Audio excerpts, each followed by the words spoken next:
Hey everybody, what is going on? DJ here, and today I have a very special episode of the Restaurant Growth Podcast for you. Back in June, we partnered with QSR Magazine for a webinar which featured 7 Shift CEO Jordan Boesch, as well as Danny Meyer, the founder of Union Square Hospitality Group. The topic was creating a restaurant culture that attracts and retains, and Danny and Jordan dove into what makes a great restaurant culture, and it features lessons and learnings from Danny's decades-long career in hospitality, as well as some great audience questions. And I can guarantee that you'll look at your restaurant just a little bit differently after listening, in a good way. The session was hosted by Danny Klein, the editor at QSR and FSR, also a previous guest of the show.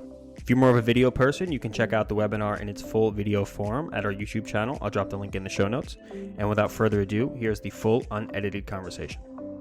Hello, I'm Danny Klein, Editorial Director at QSR Magazine, and I'd like to welcome you to today's webinar, Creating a Restaurant Culture that Attracts and Retains. Restaurants, among the hardest hit industries during the pandemic, are in the midst of a labor shortage. As restaurateurs look to hire new team members and keep existing ones, it's crucial to understand what employees are looking for, especially with the increasing costs, both in terms of time and money, for sourcing and hiring. But how do you stand out in a crowded market when looking to grow and retain your team? Restaurant brands that are leading the change in the industry are putting culture at the forefront because building a world-class culture that creates great guest experiences happens from the inside out. In this program, we'll dive into what it takes to build a restaurant culture, the different operational aspects that play a role in retaining talent, and the importance of honing in on your restaurant's core values to stay competitive in a tight labor market. A couple of housekeeping notes before we get started. First, this session is being recorded, and we will let you know when the recording is available. Second, we will be answering questions at the end of the program, and you can use the functionality on the webinar console to submit a question at any time. Now, to begin. We're thrilled to have joining us Danny Meyer, founder and CEO of Union Square Hospitality Group, and Jordan Boesch, CEO of 7 Shifts. I'll turn it over to them to get started. Awesome. Thank you for the intro, Danny Klein. We've got two Dannys on the call, so gotta make sure we highlight the last name. So thank you everyone for joining us today. My name is Jordan. As Danny Klein mentioned, I'm the CEO at 7 Shifts. We are a team management, scheduling and communication platform for the restaurant industry, and entirely focused on it. I'm excited to be joined by Danny Meyer of Union Square Hospitality as well. So, Danny and Danny's Union Square Hospitality Group comprises of some of New York's most beloved and acclaimed restaurants. Danny and the USHG founded Shake Shack, the modern-day roadside burger restaurant, which became a public company in 2015. Under Danny's leadership, USHG is renowned not only for its acclaimed restaurants, but also for its distinctive and celebrated culture of enlightened hospitality. Danny has set industry standards in areas such as hiring practices, innovative leadership, and corporate responsibility, and addresses a wide range of audiences on such topics around the country. So very excited to have you here today, Danny Meyer. Welcome. I'm really grateful to be here, Jordan, and thanks to everybody for tuning in today. I wish I could see everybody, but I can't. So we'll do the best we can to try to answer questions down the road, and I'm just really honored to be here. Awesome. Thank you. And I wanted to kick off really with our kind of a high-level goal here. We want to discuss and share some learnings of how some of the best operators are retaining their people. And really, Danny and I want folks to walk away from this with some tactical things they can do to implement for their own restaurants around engaging staff, retaining them, and really try and raise the waters for all of the restaurant operators out there, because I think there's a lot of opportunity here, and we think that there's immense ability to do better in the space. And so, a lot has been talked about recently around labor shortages, but I think very few are talking about retention and engagement for the existing workers. And what I've noticed is on the flip side is the ones that are doing retention and have a very engaged staff are not really talking about a labor shortage. And so, we want to bring those to the forefront as well. And, personally, I think for a long time, we felt that restaurants have untapped potential. They uniquely employ the highest number of teenagers out of any private industry in the U.S. First-time job for many of these folks. It's the first time management job that a manager will have where they can really cut their teeth at. And really, restaurants are the social backbone to society. So we as humans need restaurants, and we need them to survive and thrive. And now, especially after the pandemic hit, and we're seeing it now, is that a lot of restaurateurs, restaurant workers are kind of voting with their feet, going to other industries, maybe went back to school. And, we want to make sure that we can kind of surface some of the data and the trends that we're seeing so that we can have a good discussion on a path forward here. So I want to move on to the culture topic, which is, I think this is a word that gets thrown around a lot, and it kind of feels like a bit of a black box to many folks. And, we think that it's very important in a workplace, and not just, not specific to one industry, but many industries. We want to have a great culture in a workplace. But how do we really define culture? Danny Meyer, I'd love to kind of even just hear your thoughts around, how you define culture and how you think about it. Thanks, Jordan. I have so much to say, and I think about culture every day. I define culture as the reason I get out of bed in the morning. And that I'm realizing that that's not enough of an answer. There's a lot of metaphors I have. The first is that if you are a grape grower or a winemaker, the culture is the soil. You can have the world's best grapes, and they will never grow any better than the health of the soil in which you're growing them. In fact, you can train the vines, and they will still never taste any better than the soil in which you're growing them. And you can prune the grapes that are unhealthy, and on and on. And you can make the best, you can have the best winemaking practices. You can have the best climate and vintage and weather and harvest.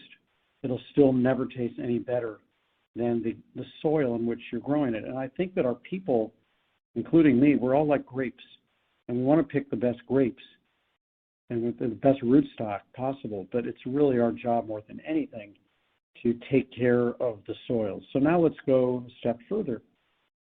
I once heard it said that, very simply, culture is the way we do things around here.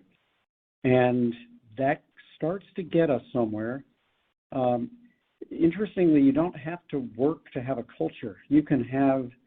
Everybody has a culture, whether they work at it or not. The question is it an uplifting and intentional culture? Those are the two things we work at. So, for example, when I was growing up, I remember the neighbors across the way had a culture. The dad screeched into the driveway every single day at 5:10 p.m., would make himself a drink, and, the family would sit down to dinner at 6 o'clock, and that was their culture. That's how they did things. The question is, was that an intentional culture? Was that an uplifting culture? I'm not making judgments on that family, but I've come to think a step further than just the way we do things around here. I believe that it's possible to do a mathematical equation where culture is the sum of all the behaviors that we champion minus all the wrong behaviors that we accept. So I've come to learn over many, many years that if you want to have an intentional culture, you've got to start by naming the behaviors that you want to see more of, and you've got to champion and celebrate those behaviors when you see them. And then furthermore, you've got to make it very clear that you're not willing to accept the behaviors that are antithetical to the culture you want. And as a young restaurateur, too often I learned the hard way that I was really, really good at championing the ones that I wanted, but I put up with for way too long. I was far too patient with some of the behaviors that actually were detracting from our culture, and more importantly than anything, were therefore detracting from my credibility as a leader. Because every time I put up with a behavior that is antithetical to our culture, it undermines every word I said about what we want. So it's taking care of our soil comes down to feeding the nutrients we want in the soil and making sure to take out all the things that are toxic to that soil. Mm-hmm. Yeah, I once heard, a saying that a great culture either attracts or repels, and I think that that sounds like a scenario where you've got everyone or the majority of your equation is in the people championing those things. And what we've seen, at least even in our own business, is as soon as you put up with those behaviors that you've defined and you said, these are the things we champion, you see kind of the anti of that behavior. If you tolerate it, the water becomes very murky and gray, and it makes it really hard for folks to understand what is right and what is wrong when you as a leader tolerate a mixed bag of things. Is that kind of similar to what your take is on that, Danny, in terms of your equation? Completely true. And, I'll share another thing that I've learned over the years the hard way. Early on, I would get asked a lot of questions about, the two questions I would typically get asked about culture were not, what is culture? But it was like, the two things were, how do you guys always manage to hire so many awesome people? And the second question was, how are you going to manage to maintain your culture even as you grow? And the second question was much, much harder for me to answer, because I think we both know, or we all know, that the road is littered with examples of businesses whose culture was diluted as they grew. And frankly, it's because they stopped taking from the soil. But I learned that this question that I couldn't answer, how will we maintain our culture even with all the growth? And this was in the years when Shake Shack was just starting to grow from 1 to 2 to 3. And, we had 7 or 8 full-service fine dining restaurants in New York City at that point. And I asked a woman who's been very, very helpful to me through the years to help me with that question. And she said, this is not, sometimes philosophical questions that cannot be answered demand that you look at the question itself. And she said, implicit in that question is that culture can or should be maintained. And I said, can you help? She was like Yoda. She was answering my question with a question. And I said, what do you mean by that? And she said, you're making the assumption that culture should be maintained when you say, how can we maintain our culture even with all of our growth?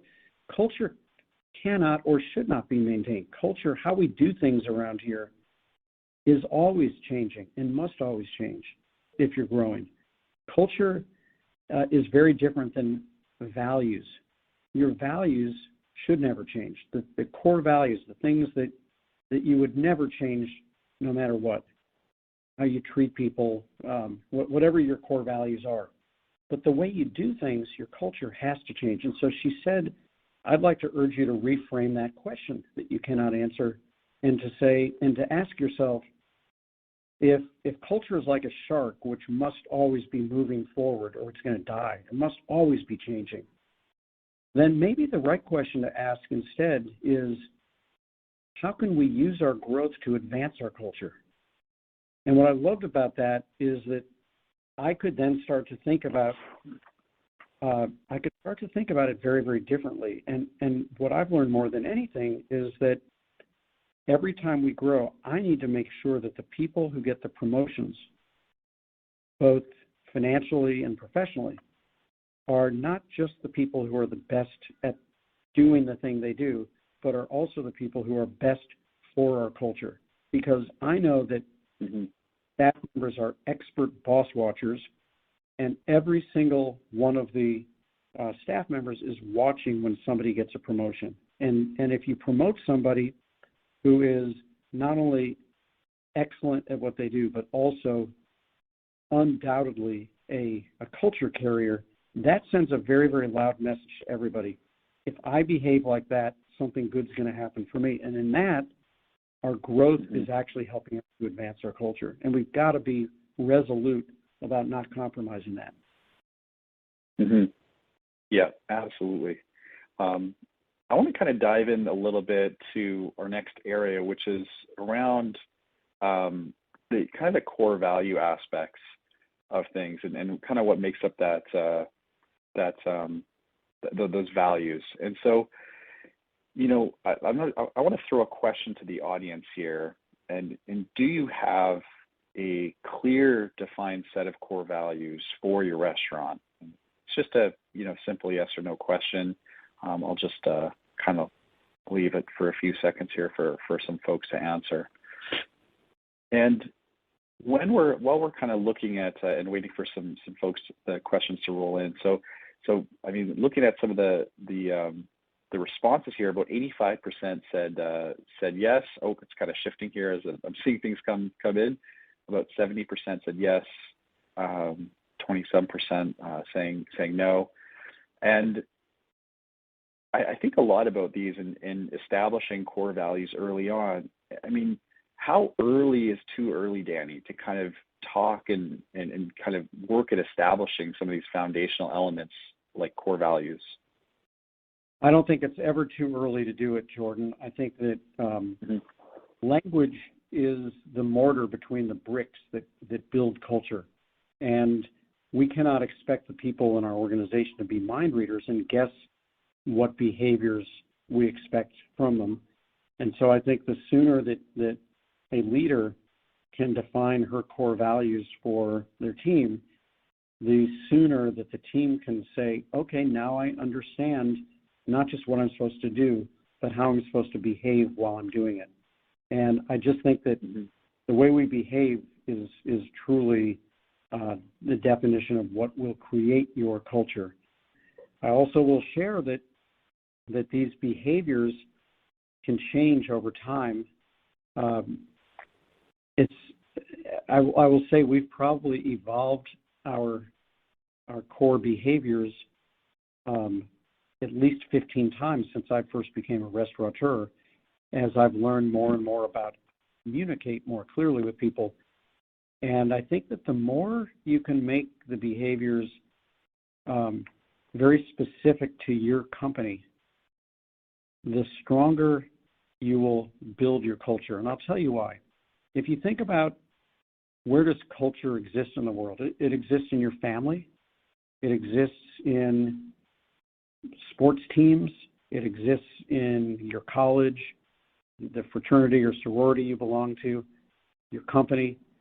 And often what happens with language is that language becomes a shorthanded way, consistently used language in a culture.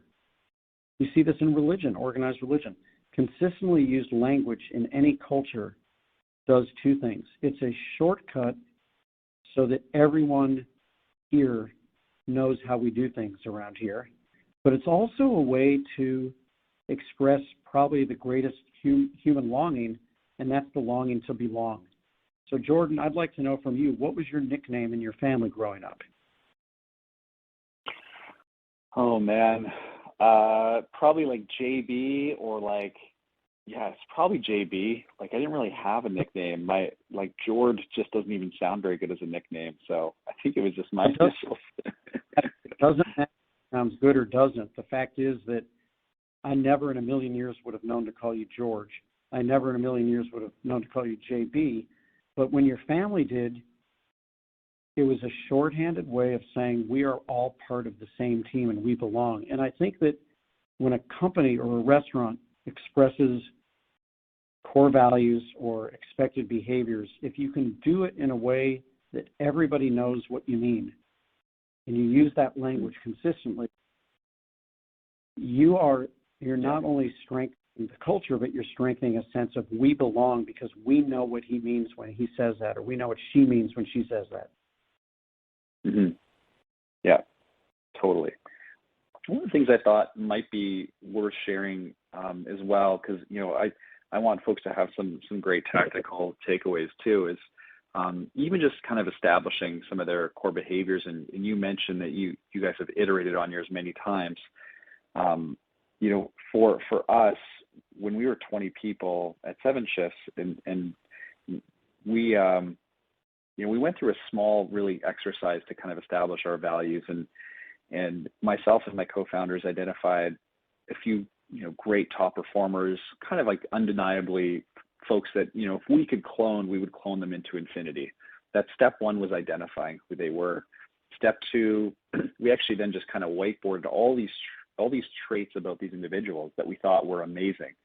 And there was no wrong answer. And the whiteboard was just full of different things. And we did kind of like a keep, kill, combine exercise. Obviously, some of them were the same, just kind of worded differently. So we combine those. And we kind of thought, like, what are the oxygen traits? What are the things that we can't live without? And really trying to narrow it down to kind of, 5 max type of oxygen traits. That was that step 2. And then step 3 was we invited these individuals that we wished we could clone into the room and brought them in on what we were doing. And we got their help to refine it further. And this was important from a buy-in perspective and to get their feedback. That was step 3. And then step 4, once we kind of met and refined them a little bit more, we rolled it out to the team at an all hands. And, alongside these great individuals that we thought were very special. And there was this kind of, I think there was this like feeling of, that it wasn't extremely top down, that it was more collaborative, and folks had immense respect for these individuals as well. And so if anyone's kind of looking for ways in which to implement this in a simple way, that's just a small example of what we did. And to this date, we, like Danny said, we've iterated on our values a few times, and we made some mistakes in terms of creating values as the like anti-value of a person or a few individuals that we had to part ways with, which was the wrong approach. I think that, for us, our learnings were, let's kind of think of a clean slate and what type of behaviors do we want in the business, individuals aside, like what are the things we really want, and go there. And I think that was a big helpful exercise for us. I think that makes good sense. Yeah, and maybe even switching gears again a little bit here, Danny, is I'd love to just touch on, we talk a lot about culture and values and how those are incredibly important. And I see this kind of change happening in the industry, and folks are talking about compensation quite a bit. And how have you seen restaurants evolve when it comes to thinking through how they pay their people, kind of the types of benefits they're offering? Have you seen any kind of step change happen into those that are really succeeding in this battle for great workers and to retain your best? Well, I think we've been struggling with that question for a long time, Jordan. I think our industry was based, as you well know, in America on a tipping model for half of the employees and a hourly compensation model for the other half of the employees. And then I guess on top of that, salary management on top of the whole thing. And that has proven to be a very, very challenging model over time. I understand why it happened in the first place. This goes all the way back to right after the end of slavery, and there were 2 industries in our country, the restaurant industry and the Pullman train car industry, that successfully petitioned the government that it was not slavery to not pay an hourly rate to people who would instead be receiving tips. And that seemed like a pretty good financial deal, which is why to this day, even though the sub-minimum wage has gone from 0 to different amounts in different states, there are still some states where the sub-minimum wage is just over $2 an hour, believe it or not. But what has happened over the years is that restaurant prices, as you know, menu prices have only gone up, and a tip is basically a percentage of the menu price. We would like to believe that it's a meritocracy, but it's not. I think most people who tip 20% always tip 20%. People who tip 15% almost always tip 15%. And so as years have gone by, tipped employees in many segments of our industry have continued to do well, but hourly employees have not kept pace with that. And because hourly employees in many states are not legally able to receive tips. So that's been, for me, the biggest problem to try to address. We tried for 5.5 years to exercise a new model called Hospitality Included, where 100% of our expenses would be reflected in the menu price, and we eliminated tipping in that model. And it had some success, and it had many, many challenges. The biggest challenge was that we, in order to pay our formerly tipped employees what they had been making, and in order at the same time to improve the hourly compensation for kitchen workers to try to close that gap, which just doesn't seem fair at all, and in order to pay our first-time managers more money, because it seems convoluted that in many, many cases, managers are making less money than tipped employees. So you could be working for someone who makes less money than you do. And then furthermore, to try to have an extended family leave policy, we had to charge much, much higher menu prices. And that put us at a competitive disadvantage to restaurants that were accepting tips. And I might add that in America anyway, there's a federal tip tax credit where the government actually pays you to accept tips, which is a whole other story. And you have to give that up when you give up tipping. So during the quarantine period of the pandemic, when we were first able to start to serve guests outdoors in New York City for the first time, still no one was able to be served indoors. We might have 6 or 7 tables outside of a restaurant. This is pre-vaccine. And we had guests literally throwing dollars at our wait staff because they were so appreciative of the courage to come out on the front line and serve guests.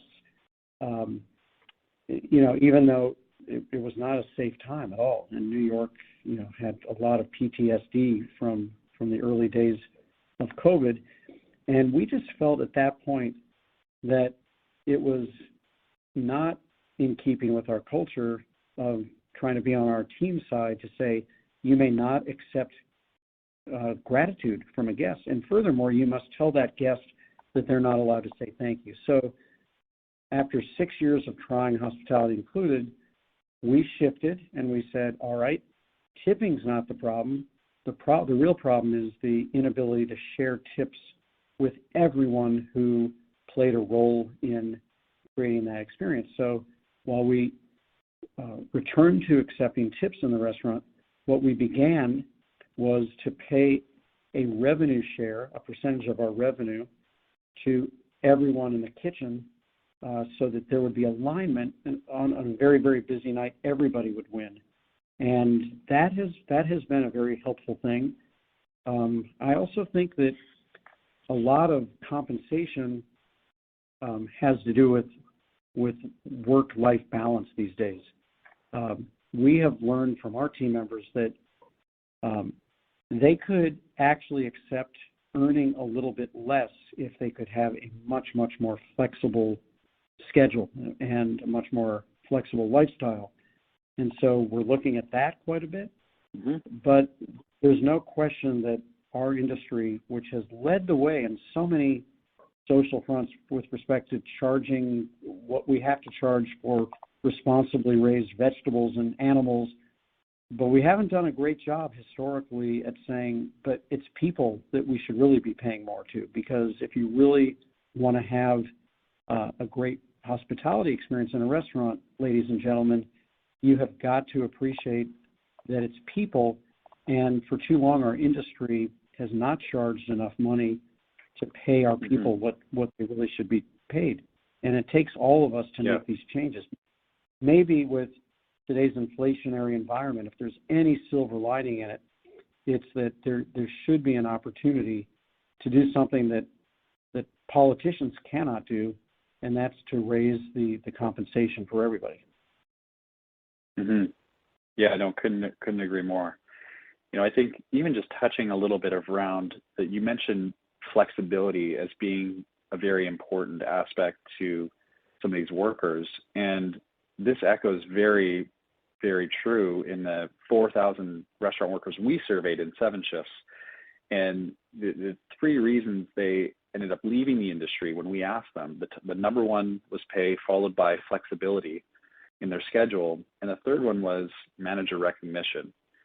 And I'm just wondering, in terms of just touching on the flexibility a little bit, I was also speaking with a man named Jim Taylor from a restaurant consulting firm called Benchmark 60, and he was talking to me about how one of his clients was, struggling with the flexibility thing in terms of ensuring that staff got the hours they need, but he could also operate the business effectively, and just kind of saying like, I might just have to put some folks on like, just do like a salaried model, and kind of digging into that a little bit more. And so I'm wondering, have you seen any types of those initiatives take form, or are those types of models being discussed more? It's very, very challenging because the labor laws, both the federal labor laws as well as the state labor laws, are often in conflict with one another. And I think many restaurateurs have been unwittingly burned by not understanding what all the labor laws are. And there's a lot of things you would like to do that you come to learn are not feasible from a legal standpoint. Mm-hmm. And we have a system that says that's very, very baked into hourly compensation for people who are not deemed to be managers. And I don't believe you can classify them as salaried employees. So I'm not a labor lawyer, but I know that you're asking a very good question that has a very challenging answer, especially in America. Mm-hmm. No doubt. Moving along to just even the recruiting aspect. And one quote that's always stuck with me from Jim Sullivan, a restaurant consultant, he's like, he said, we're better at training than we are at recruiting, so we hire the wrong person and hope training will fix them, but there's no right way to develop the wrong person. And, Danny, I'd love your take on just, recruitment in general. I know you have some thoughts on it as well, in terms of what you can train and what you feel like you can't when it comes to recruiting people. Well, I think we know that technical skills can be trained. Emotional skills are kind of baked in by the time we've already hired you. So we've never learned how to train someone who's otherwise not nice to be nice. We've never been able to train someone who's otherwise a natural-born skeptic to feel hopeful. We've never been able to train somebody who doesn't really have a good work ethic to care deeply about the quality of their work. There's 5 or 6 really important emotional skills that we've identified that are always present in somebody who has what we call a high HQ, hospitality quotient. And so the key thing is to try to train the people who do the hiring in the company how to recognize those emotional skills, and then also to celebrate them when people embody them. So, for example, I'm a big believer that there's sort of a bell curve on these emotional skills. There are some people who just don't have it at all, and there's some people who have it in such abundance.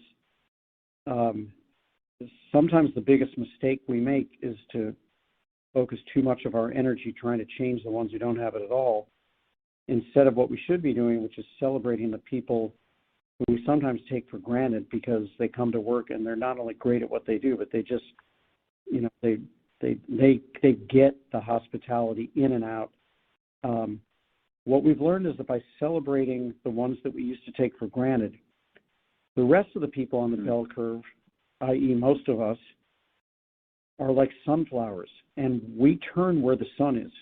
And what I realized a long time ago is that by focusing on trying to change the behavior, my attention was like the sun, and my attention on the people who were not able to exemplify these behaviors, was inadvertently creating all the rest of the sunflowers to turn their attention that way. And what I've learned is that if I focus my attention on the people who wake up every day of their lives just the way they're wired, if we really celebrate those people, the rest of the sunflowers turn in that direction. And it's a very, very powerful way, I think, to change culture. Mm-hmm. Yeah, no doubt.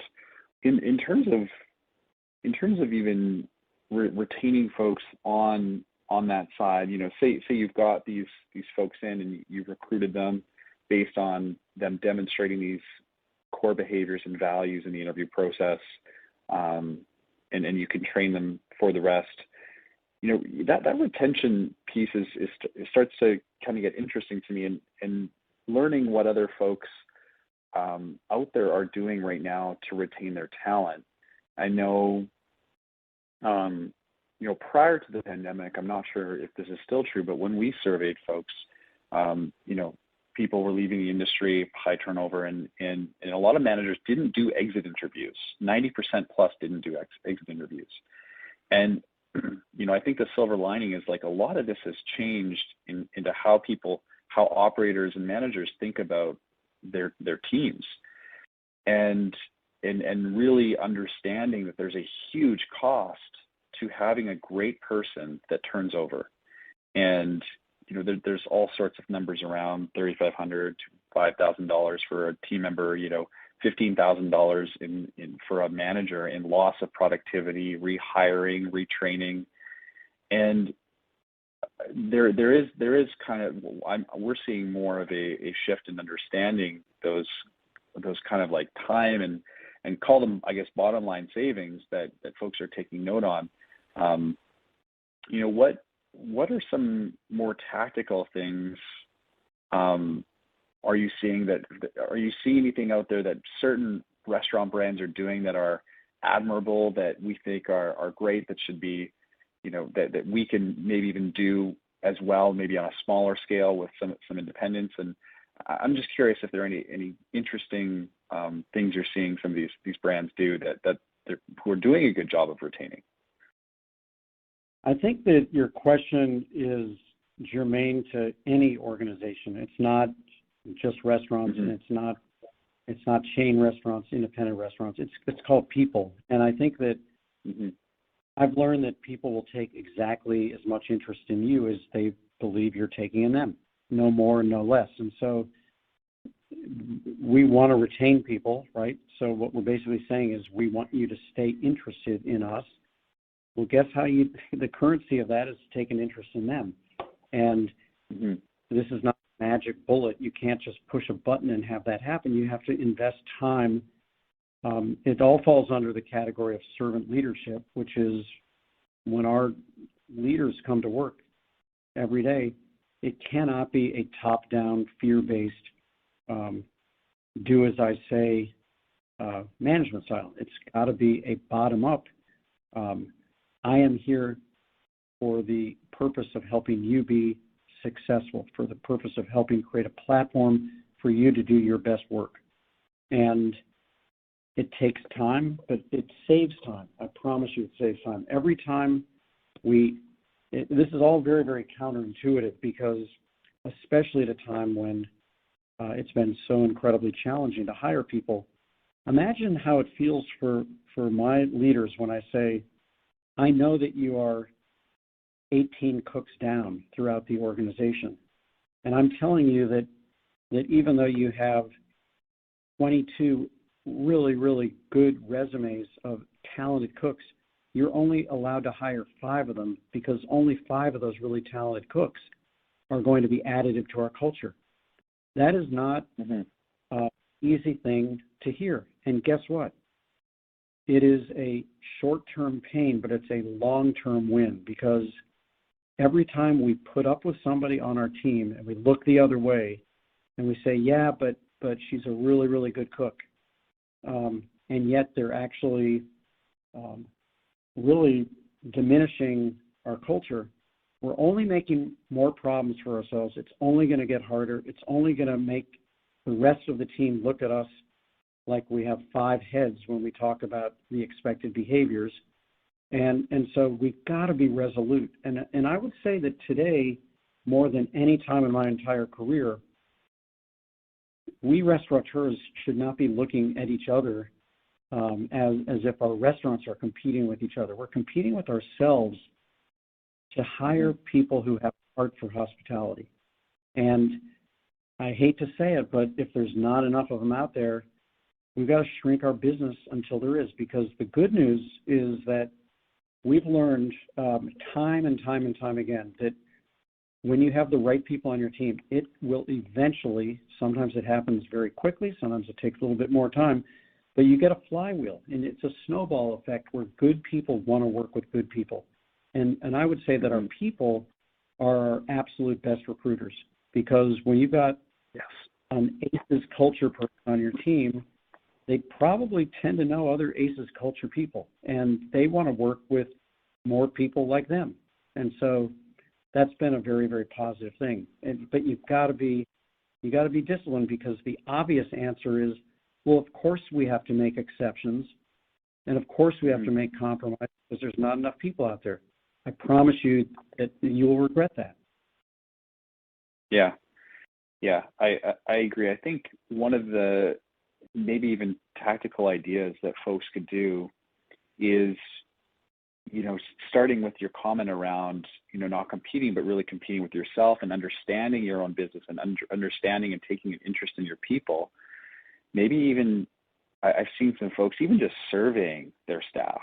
Why do you like coming to work? What can we help change to make your job better? What can the business do better? With some questions like that, you may find folks that have maybe there are some trends and things you want to implement, but at the same time, it shows you're taking interest and you care and you want to change things for the better to make your workplace a better place for them to come to work. And also, you may find you just threw some folks with. You just threw me a softball. Sorry, what was because it? That's what I said. You just threw me a softball because that's what 7 Shifts does so incredibly well for us, is to give us the opportunity to ask those questions and take that interest. And obviously, the key thing is, if you're going to ask the question, you better be prepared for the answer. And if the answer, if you act on that answer, you get amazing currency. On the other hand, if you ask the question and don't pay attention to the answer, you can actually diminish it. So it's a high-risk game, but you've given us the chance to play it by using 7 Shifts, and I think we're better off for it.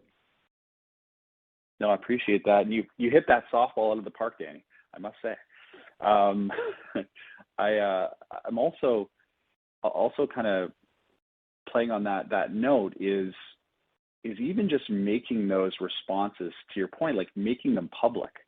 And I know that's kind of, it may seem scary, but at the same time, you got to be vulnerable. You got to put yourself out there if you want to make your place a great and unique place to work.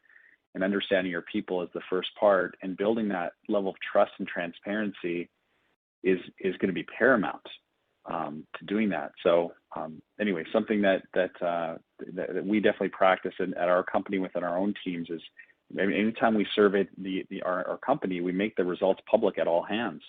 Here's where people don't think we're, do people think we're, flexible enough? How's burnout? How's, compensation? I think it's something that people learn to appreciate. And to your point, other workers start talking about that, and they're your best ways to bring in other great people. And that's not just restaurants. That's every business that has great people working in them. I also want to, I want to make sure there's enough time for folks to ask some questions here. So maybe we can pop over and have the next maybe 10 minutes or so to just kind of get some questions from the audience, and Danny or myself would be happy to chime in here.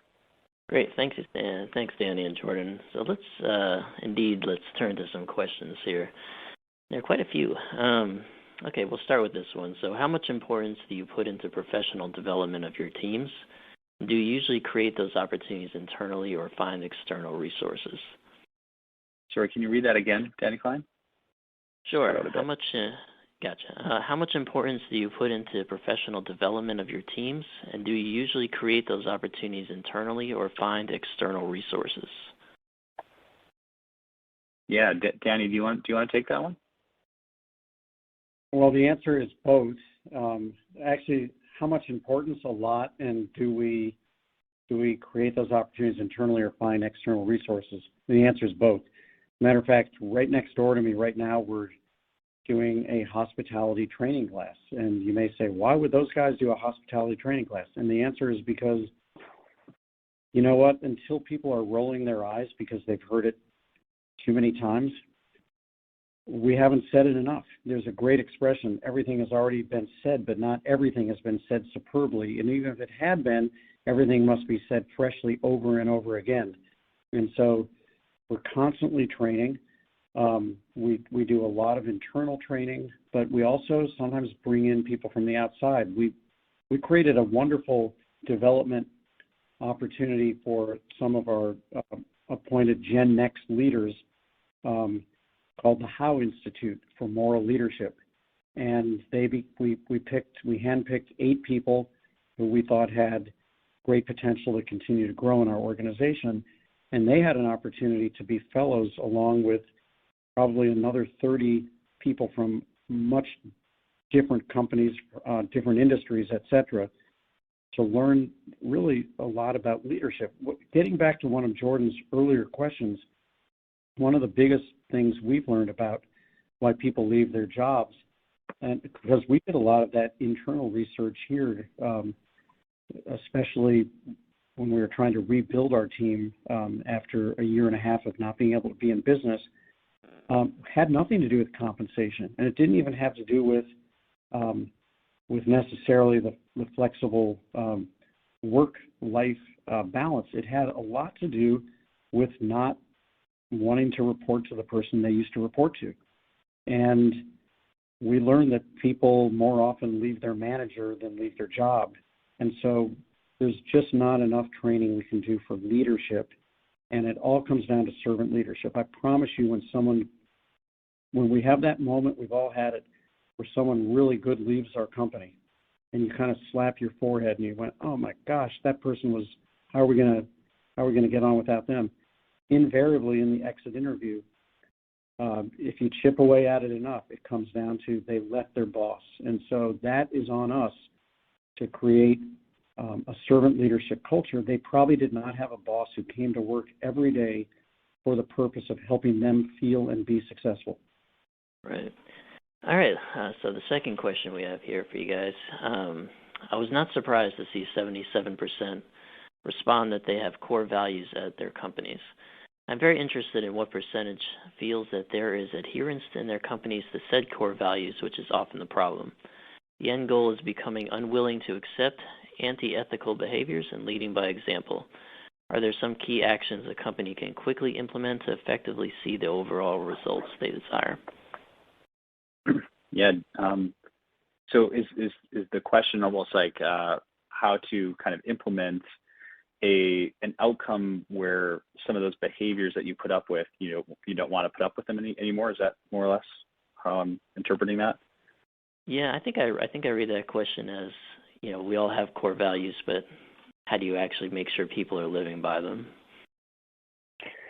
Yeah, I can shed a little bit of light of what we do at Seven Shifts is we have a shared Slack channel where we kind of have call outs and shout outs of folks that demonstrate core values. And we've had this since the early days. And so it's a bit ingrained in our culture, but when you have an experience when someone is embracing a new challenge, making an experience an 11, solving with simplicity, which are some of our core values, other team members on our team will nominate them publicly and actually share that story within the company on through Slack.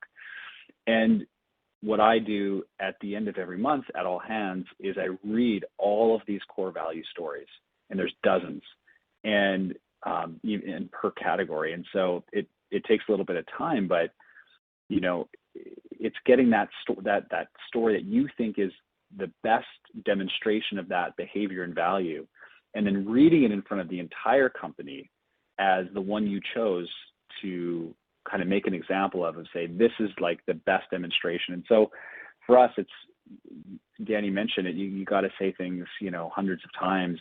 And for us, we've got so many folks joining the business and they haven't heard it. It'll be their first time to hear it.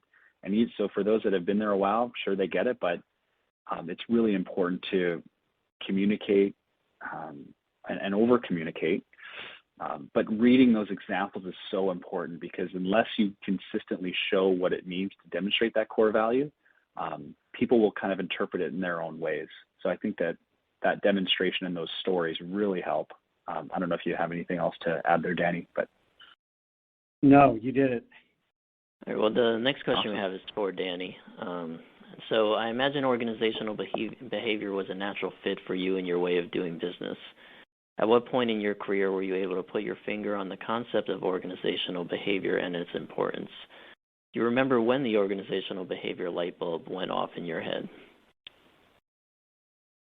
I do. I came into being a restaurateur at a pretty young age. I was 27 when I opened my first restaurant, Union Square Cafe, and the only time I had been anyone's boss before that was when I was working on a political campaign, and 100% of the 20 people who reported to me were volunteers, meaning that the campaign wasn't paying them a penny. And I learned something really, really important from that experience, is that the only reason they were coming to work, because I couldn't give anyone a promotion or a raise, I couldn't demote anybody, I couldn't dock anyone pay if they didn't show up. The only reason they were coming to work was because there was a shared higher purpose of wanting to see this particular candidate elected. I will share that the candidate got 7.5% of the votes, 7.5%. He was the independent presidential candidate in 1980, named John Anderson. But the lesson I learned there was that what if we treated all of our employees, even those who get paychecks, obviously, but what if we treated them as if they were volunteers, that we want to hire someone who's so good that they could have gotten this job or a job like this for at least this much money at 20 other places, and we've got to treat them as if they're volunteering because they're choosing to bring their gifts to our company.